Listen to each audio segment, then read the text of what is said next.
দুইটি উসিলা করে দোয়া করলে আল্লাহ তাআলার কাছে যা চাইবেন আল্লাহ তাআলা সেটাই আপনাকে দিয়ে দিবেন। এটা আমি নিজে চাক্ষুষ প্রমাণিত।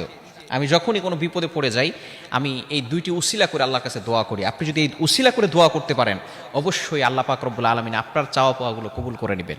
অনেকে আছেন কঠিন বিপদে পড়ে গেছেন, দোয়া করছেন, দোয়া কবুল হচ্ছে না।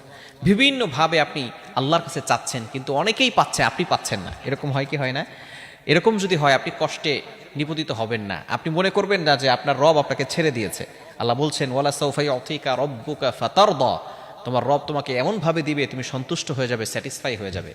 মা ওয়াদ্দাআকা রব্বুকা ওয়া মা ক্বালা, আল্লাহ পাক রব্বুল আলামিন এমনভাবে জানিয়ে দিচ্ছেন যে তোমার রব তোমাকে ছেড়ে দেয় নাই, আমাদের রব ছেড়ে দেন নাই। যদি কোনো ব্যক্তি বারবার চাওয়ার পরেও ওই ব্যক্তি না পায়, তাহলে মনে করতে হবে যে তার এই চাওয়াটা আল্লাহ তাআলার কাছে খুব বেশি পছন্দ হয়েছে, জন্য বারবার সে যে চাচ্ছে এটা আল্লাহ তাআলার কাছে খুব ভালো লাগতেছে, এই জন্য তাকে একটু লেট করে দিচ্ছে। আপনি হতাশ হবেন, আল্লাহর উপরে ভরসা রাখবেন। এই দুইটি উসিলা করে দোয়া করবেন। নাম্বার ওয়ান, এক নাম্বার হচ্ছে তাওহীদের উসিলা করে দোয়া করবেন, আল্লাহ তাআলার একত্ববাদের ঘোষণা করে দোয়া করবেন। তাওহীদ, কালিমা লা ইলাহা ইল্লাল্লাহ, এটার উসিলা করে আপনি আল্লাহর কাছে দোয়া করবেন যে আল্লাহ তোমার একত্ববাদ, তোমার তাওহীদের উসিলা করে তোমার কাছে চাচ্ছি, আল্লাহ তুমি আমাকে ব্যবস্থা করে দাও। দেখবেন অবশ্যই আল্লাহ পাক রব্বুল আলামিন আপনার দোয়াগুলো অ্যাকসেপ্ট করবেন। নাম্বার টু, দ্বিতীয় নাম্বার হচ্ছে রাসূল সাল্লাল্লাহু আলাইহি সাল্লামকে উসিলা করে দোয়া করা। আয় আল্লাহ, তোমার প্রিয় হাবিব মুহাম্মদ রাসূলুল্লাহ সাল্লাল্লাহু আলাইহি সাল্লামকে উসিলা করে তোমার কাছে চাচ্ছি, তুমি তার উসিলায় আমাকে এটা দান করো, ওটা দান করো। এটা আপনি আল্লাহর কাছে বলতে পারেন, কেননা সাহাবায়ে কেরামের অভ্যাস ছিল সব সময় নবীজি সাল্লাল্লাহু আলাইহি সাল্লামকে উসিলা করে দোয়া করতেন।